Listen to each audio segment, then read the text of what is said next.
Le Seigneur soit avec vous. et avec votre esprit. Évangile de Jésus-Christ selon Saint Jean. Gloire à toi, Seigneur.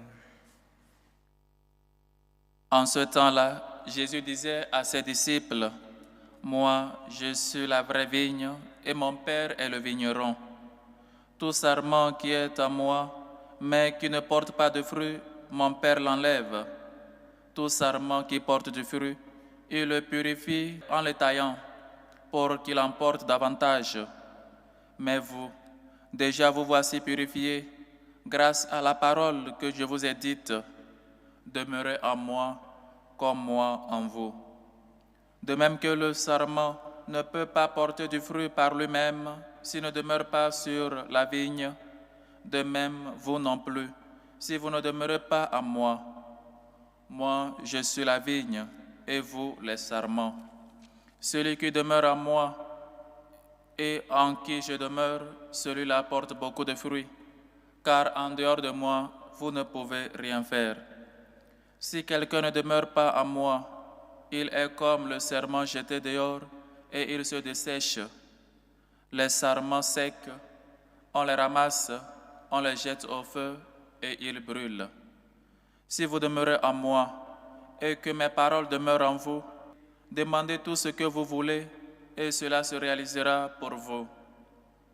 Ce qui fait la gloire de mon Père, c'est que vous portiez beaucoup de fruits et que vous soyez pour moi des disciples.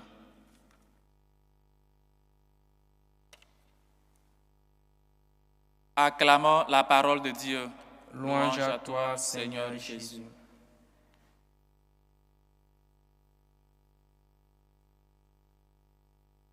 Ce qui fait la gloire de mon Père, c'est que vous portiez beaucoup de fruits et que vous soyez pour moi des disciples.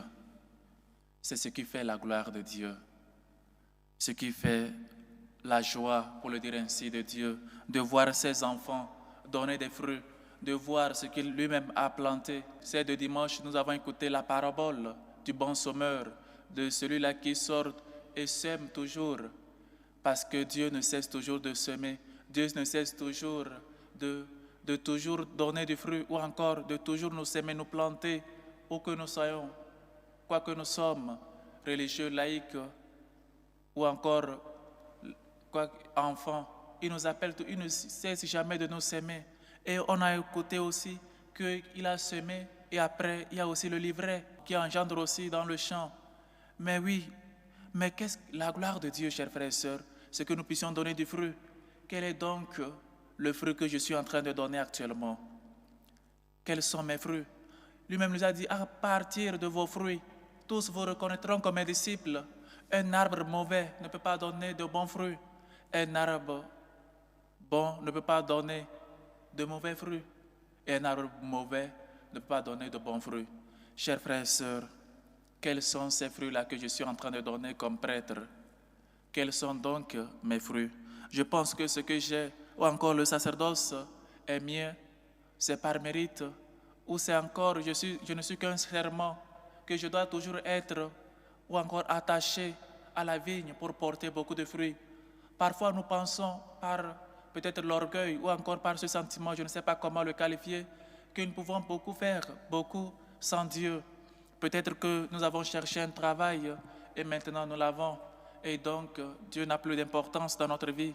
Ou encore, nous avons notre examen pour lequel nous avons étudié et pour lequel nous avons demandé Dieu la grâce. Et pourquoi donc toujours aller à l'église? Ou pourquoi donc peut-être être fidèle à Dieu?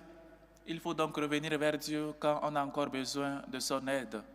Mais le Seigneur nous dit, celui qui demeure en moi, le verbe demeurer, se faire place, demeurer, parce que lui-même demeure en nous.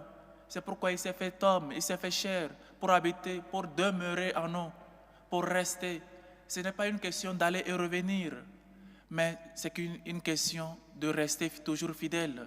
La fidélité à Dieu, être toujours fidèle dans le peu, dans des petites choses, pour être fidèle dans les grandes choses. Chers frères et sœurs, quels sont donc mes fruits que je donne au travail, à la maison, avec les amis, même dans un bar où je me retrouve avec mes amis? Quels sont donc peut-être mes paroles, mon comportement, comme épouse, comme époux, comment je me comporte. Je demeure toujours fidèle à mon époux, je demeure toujours fidèle à mon conjoint, à ma conjointe, à ma copine, où je suis peut-être infidèle. Parce que quand on parle de la fidélité, ce n'est pas seulement une question de Dieu. Oui, c'est vraiment une question d'être fidèle à Dieu, mais aussi être fidèle dans nos engagements. Parce que cela nous amène à être fidèles. Parce que si on n'est pas fidèle dans peu de choses, on ne peut pas être fidèle dans la grande chose. Il faut qu'on apprenne. Non, je peux lui tromper. Parce qu'on se trompe soi-même. Mais Dieu voit tout. Demeurer fidèle. Demeurer en Dieu. Demeurer. Chers frères et sœurs, c'est toujours lutter pour que notre relation avec Dieu puisse pousser des racines. Ou encore, il pouvait dire peut-être ce que peut-être je ne comprends pas. Pourquoi celui qui ne donne pas de fruits, le Seigneur ne peut pas le purifier ou encore ne peut pas le tailler pour qu'il donne beaucoup de fruits. Mais il dit, celui qui ne donne pas de fruits, je l'arrache. Mon Père va l'arracher, va l'enlever. Mais celui qui donne du fruit, il le purifie, il le taille pour qu'il puisse donner beaucoup de fruits. Pourquoi celui qui donne du fruit, on l'entretient? Ou encore, pourquoi celui qui ne donne pas du fruit, on veut l'arracher, on ne lui donne pas peut-être une seconde opportunité, ou encore on ne le maintient pas pour pouvoir lui aussi donner du fruit. Mais quand un arbre se dessèche ou encore ne donne pas de fruit, il occupe la terre pour rien, il occupe l'espace là pour rien, et donc peut-être il peut empêcher l'autre de grandir. C'est pour ne pas contaminer l'autre, ou encore pas mal de choses. Et nous le savons, quand un fruit est pourri, on l'enlève pour qu'il ne contamine pas les autres fruits. C'est ainsi que le Seigneur nous avertit. Si nous ne donnons pas beaucoup de fruits, ou encore si nous sommes des arbres pourris, des arbres desséchés, des arbres qui n'arrivent pas à se planter, ou encore à boire de la source d'eau vive qui est le Seigneur, pour pouvoir revivre, pour pouvoir redonner, ou encore avoir vie de nouveau. Comment donc je peux renaître de nouveau? Comment donc moi qui suis sec, je peux donc être un arbre qui puisse donner des fruits? Peut-être en toujours boire de la source d'eau vive qui est le Christ, à toujours être un arbre planté à la source qui est le Christ, à toujours être à ses côtés, d'où jaillit son sang et l'eau pour ta croissance. Ou encore dans la confession, où il veut que tu puisses te rajeunir, où il veut que tu puisses te renouveler, que tu puisses reprendre vie. Il y a des gens qui vivent, mais il paraît comme ils sont morts. Il y a des gens qui ont perdu le sens de la vie, le goût de la vie. Et donc, il faut qu'on apprenne à toujours être planté ou encore à toujours prendre la source d'eau vive pour pouvoir être toujours né de nouveau. Mes chers frères et sœurs, le Seigneur nous dit, en dehors de moi, vous ne pouvez rien faire. J'aime beaucoup cette phrase, beaucoup de phrases j'aime dans la Bible. En dehors de moi, vous ne pouvez rien faire. Il nous appelle, venez à moi. Il nous appelle à toujours boire de la source d'eau vive qui est lui-même. Il nous appelle à toujours faire les choses en mettant, en résumé, toute notre confiance dans le Seigneur, notre confiance en lui. Parce que tu peux vouloir peut-être réussir à ton examen, tu peux vouloir que ton couple soit parfait ou encore tes enfants puissent réussir. Mais si tu le cherches, tu le veux en dehors de Dieu, alors là, tu ne vas pas le rencontrer. Tu ne vas pas rencontrer ce bonheur-là. Dieu a mis en nous le désir de chercher le bonheur, le désir de chercher la paix, le désir d'être toujours des bons hommes. Mais il faut que nous le fassions toujours avec lui et en lui. C'est pourquoi, après les consagrations, ce qu'on appelle souvent la doxologie, par lui, avec lui et en lui. Voilà, chers frères et sœurs, ce que nous devons faire. Faire les choses en lui, par lui et avec lui. Chers frères et sœurs, apprenons à toujours renaître de nouveau dans la confession. Apprenons à toujours être des plantes qui donnent du fruit, des fruits que le monde peut se voir, des fruits que Dieu lui-même espère de nous, des fruits pour la gloire de Dieu. Ce qui fait la gloire de mon Père, c'est que vous portiez beaucoup de fruits et que vous soyez pour moi des disciples. Quand on voit souvent un disciple, on sait en même temps qui est son maître ou dans quelle école il a étudié.